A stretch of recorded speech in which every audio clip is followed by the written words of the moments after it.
तो दोस्तों आपके सामने ये निफ्टी का चार्ट है, आप यहाँ देख सकते हैं। और ये जो चार्ट है ये 1 मंथ का चार्ट है।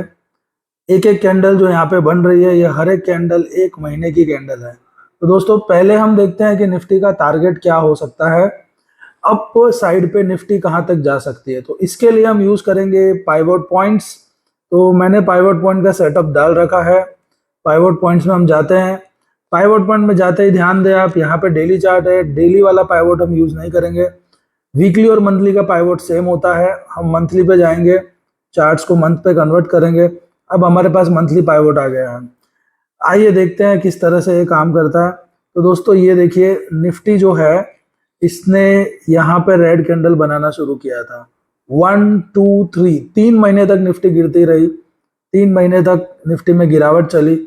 उसके बाद 1 महीना ऐसा आया जब निफ्टी ने डॉजी कैंडल बनाई। डॉजी कैंडल का मतलब है कि यहाँ पे इनडिसिजिवनेस थी कि तेजी हो गया मंदी, लेकिन उस इनडिसिजिवनेस को खत्म किया नेक्स्ट कैंडल ने, क्योंकि नेक्स्ट कैंडल जो बनी वो ग्रीन कैंडल बनी और इस डॉजी के ऊपर जाकर के वो क्लोज हुई। तो ये एक क्लियर कट इंडिकेशन था कि मार्केट ऊपर जाने के लिए तैयार है। लेकिन फिबोनाची पाइवोट पॉइंट्स में बहुत सारे टारगेट्स होते हैं, बट नॉर्मली 3 टारगेट जो होते हैं, पहले 3 टारगेट जो होते हैं उसी में काम हो जाता है मंथली चार्ट पे। तो ये जो टारगेट्स है वो हम देखते हैं किस तरीके से। अगर आप देख रहे हैं तो यहाँ पे एक ब्लू लाइन है। ये जो ब्लू लाइन है ये इसकी बेस लाइन है। अगर मार्केट ब्लू लाइन के नीचे जाके ट्रेड करने लगता है तो मार्केट माना जाता है कि बेरिश हो गया है, बेयर्स हावी हो गए हैं। और अगर मार्केट ब्लू लाइन के ऊपर ट्रेड कर रहा होता है तो मार्केट को यहाँ पे बुलिश माना जाता है कि बुल हावी हुए हुए हैं। तो फिलहाल तो बुल्स जो है वो मार्केट में अपना झंडा गाड़ रहे हैं, क्योंकि ब्लू लाइन के ऊपर कंटिन्यू एक के बाद एक कैंडल बनती जा रही है। अब अगर हम ध्यान से देखें तो यहाँ पे 3 टारगेट्स हमें दिखाई देते हैं निफ्टी के।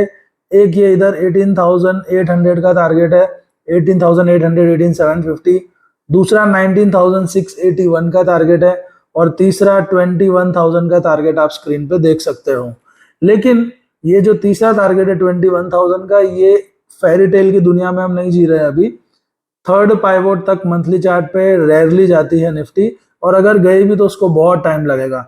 लेकिन नॉर्मली हम ये देखते हैं कि फर्स्ट टारगेट तो अचीव होता ही है एक बार ट्रेंड रिवर्स होता है। तो जो अगर आप ध्यान से देखो तो ये जो कैंडल है इधर, ये candle already first pivot point को टच कर रही है। इसका मतलब ये हुआ कि निफ्टी ने अपना पहला टारगेट जो है वो अचीव कर लिया है। अब अगर निफ्टी यहां से और अपसाइड दिखाती है, ध्यान रहे मैं बोल रहा हूं अगर, मैं ये नहीं बोल रहा हूं वो जाएगी ही, क्योंकि गारंटी कुछ नहीं होती स्टॉक मार्केट में। अगर निफ्टी का अप ट्रेंड कंटिन्यू रहता है तो ये जो सेकंड आप टारगेट देख रहे हो दैट इज 19,681, तो हम रफली बोल सकते हैं 19,700। 19,700 का नेक्स्ट टारगेट बन के आता है निफ्टी का, कि अगर निफ्टी फर्स्ट टारगेट के ऊपर ट्रेड करने लगे, जो कि यहाँ पे अभी अटक गई है, अगर इसको क्रॉस करके क्लोजिंग देने लगे तो सेकंड टारगेट 19,700 का हमारा बनता है। लेकिन दोस्तों 19,700 जो है, ऐसा नहीं होता है कभी भी कि 19,700 को टच करेगा और गिरना शुरू हो जाएगा। हो सकता है ये 100-200 पॉइंट ऊपर चला जाए, 19,900 तक भी जाए, फिर करेक्शन आए।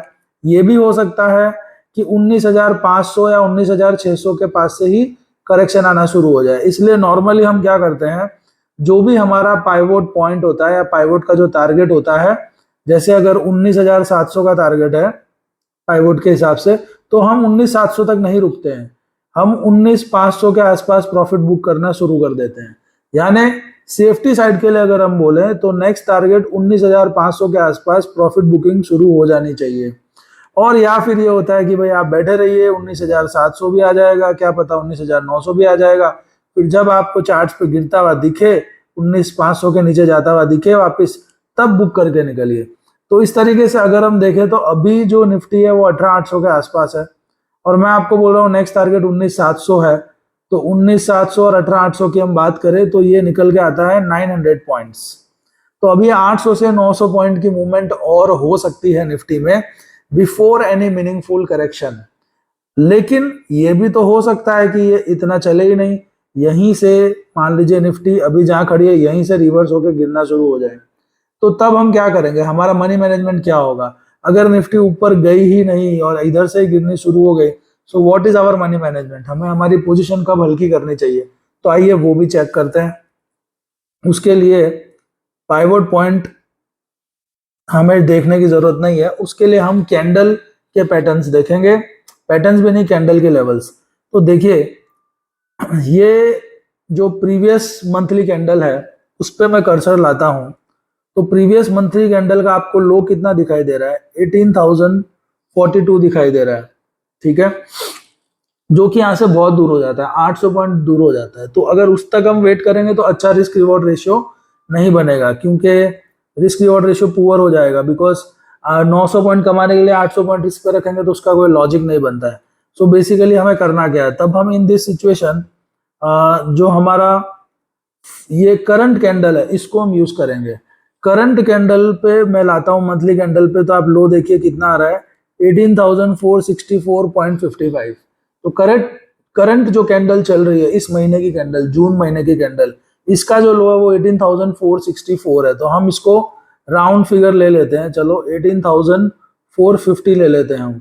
18,450 के नीचे जाके अगर निफ्टी अपनी वीकली क्लोजिंग दे देती है, वीकली क्लोजिंग ध्यान रहे फ्राइडे के एंड वाली वीकली क्लोजिंग दे देती है, तो आपके लिए समझदारी यही होगी कि मार्केट में जो भी पोजीशन है उसमें से एक बार एग्जिट हो जाए, क्योंकि फिर निफ्टी करेक्शन का फेज चालू कर देगी। तो इस तरीके से अगर हम देखें तो 19,500 से लेकर के 19,700 के टारगेट बनते हैं। अभी निफ्टी 18,750 के आसपास है, ठीक है, और स्टॉप लॉस हम यूज कर सकते हैं 18,450 का। तो अगर आप इसका गैप लोगे तो ये 300 पॉइंट का गैप आता है, तो 300 पॉइंट रिस्क पे रख के हम 700 से 800 पॉइंट के लिए प्ले कर सकते हैं। तो हमारा स्टॉप लॉस 300 पॉइंट का हो गया और टारगेट हमारा 700 से लेके 800 पॉइंट का हो गया। सो ये एक अच्छा रिस्क रिवॉर्ड बनता है, ये एक अच्छा ट्रेड बनता है। तो इस तरीके से निफ्टी पे प्ले किया जा सकता है। और ये तो दोस्तों गारंटी है, मैंने देखा है 19,700 जो आप देख रहे हो सेकंड पाइवोट पॉइंट, यहाँ पे निफ्टी अगर पहुंच गई तो 100% प्रॉफिट बुक करना चाहिए, क्योंकि उसके बाद निफ्टी सीधा ऊपर नहीं जा सकती, कम से कम उसको 5% का करेक्शन तो देना पड़ेगा, उसके बाद ही आगे की यात्रा ऊपर की शुरू हो सकती है। और वो होगी भी या नहीं वो वक्त बताएगा। तो दोस्तों ये मेरी तरफ से एक छोटा सा एनालिसिस था। वीडियो अच्छा लगा हो तो दोस्तों के साथ शेयर करिए, चैनल को सब्सक्राइब करिए। Thank you very much.